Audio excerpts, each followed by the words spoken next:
God, mankind and nature, the progress of knowledge. Hello, this is Chris speaking, Shores of Infinity, with another video about Aurobindo's The Life Divine, chapter 17 of book 2, the progress of knowledge, God, man and nature. When he says man, of course he means mankind, human beings. He wrote this book 100 years ago, so at that time there was no gender language. Many authors wrote man and meant mankind, human beings. Nowadays it's antiquated and outdated. You can't say that anymore. So I will, whenever he says man, I will swap it to human beings.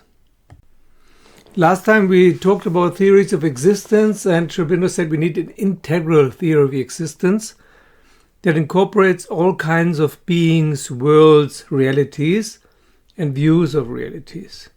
And now he continues from the standpoint of evolution and involution to talk about what is the difference between the divine, mankind, and nature, and how does this interplay work. One thing I do not like and do not yet understand about Aurobindo's writing is that sometimes he uses God, Godhead, the divine, the absolute interchangeably. It seems to mean one and the same thing. I don't know why he does that. Definitely in Europe, where we are, and in the countries that have something to do with Europe or that have been conquered by monotheistic religions, God is a very loaded word, and you can't just use it. It means a certain thing. It means a being, a certain being that is anthropomorph. The divine is more abstract, and the absolute is even more abstract. I prefer the absolute. Both the divine and God or Godhead, they conjure other images of gods that have human-like bodies and minds, and like Zeus and stuff. We don't need this. So but what it does mean is the divine as an abstract thing, as something we cannot comprehend in its whole form, at least not in our usual state of consciousness. So that's one. Brahman, the absolute, the spirit, the timeless self, self-possessing time, Lord of nature, creator, and so on. It's all the same thing. Of course, what he refers to here is Purusha and Prakriti. So for him, also sometimes when he refers to God, to the divine, sometimes he writes he, meaning the Purusha, and sometimes he writes she, meaning the creatrix, nature or the universe, manifest, Maya. So we have the divine that in Indian fashion dreams up the universe, comes up with the idea. Then we have nature, both the cosmos, everything, all planets, suns, galaxies, black holes, bubbles, whatever. And as part of nature also this planet and what we call nature on this planet, animals, plants, human beings, bacteria, fungi, and whatever. So we have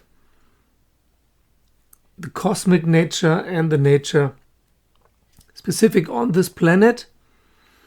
And the third thing he talks about in this chapter is the human beings, mankind. He also talks about cosmic energy, the cosmic force, which sounds a bit new agey, but of course that was 100 years ago. There was no new age yet.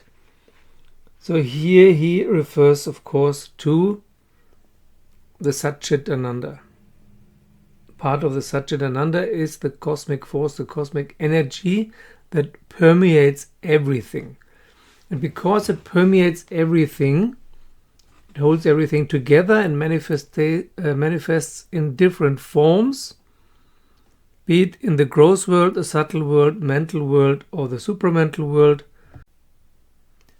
The clue, the essence of this chapter is that it's all the same. the divine, nature, and humanity. The divine, the cosmos, this planet, all life on this planet, including the human beings, including their souls and psychic beings, minds, emotions, life force, egos, everything is in the end one and the same thing. Yeah. It's all part of the Creator and nature herself as the universal mother.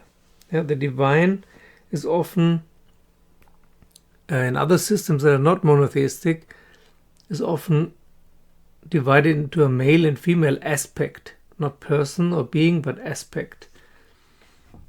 But even in monotheistic religions, if you go really into the Bible, for example, you will always find this female aspect also, for example, portrayed as the two Marys. So, and also, therefore, the quest of human beings to rule this planet, to rule nature in a more or less successful, good or bad way, is part of this game.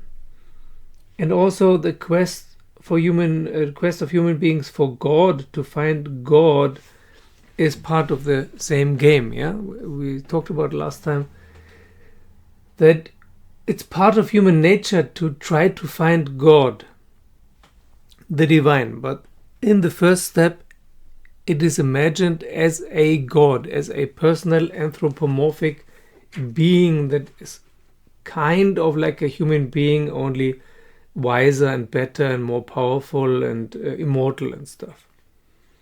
This is the first image that we can imagine a God is like, and this will be refined later. So this discovery of human beings, of what nature is, what the cosmos is, and what the divine is part of the same thing. It's reverse, yeah. The Purusha, the divine, the absolute, the unspeakable, the unintelligible, creates with the help. First he creates nature, then nature helps him to create the universe, Big Bang and whatnot, the planets, the galaxies, the suns, and so on. And then there are animals and human beings. And then the human beings wake up, kind of, in this evolution. Yeah, this other thing was the involution. The divine involuted itself into matter, into existence, into manifestation of palpable things and beings, not only energetical beings, but also real physical beings. Then the evolution is that these beings, in our case, the human beings, wake up, and first they try to understand nature. Then they try to understand what the cosmos is, which is also nature. And then they try to understand what the divine is. So in our natural sciences, for example, the last step usually gets ignored, but very, very intelligent and wise physicists, for example, they always, sooner or later, they come to the question, okay, what is the divine? There must be something out there. And to really know what nature, cosmos, and God is, what we human beings are, and what the divine is, and our relationship, first we have to realize that human beings are mortal and limited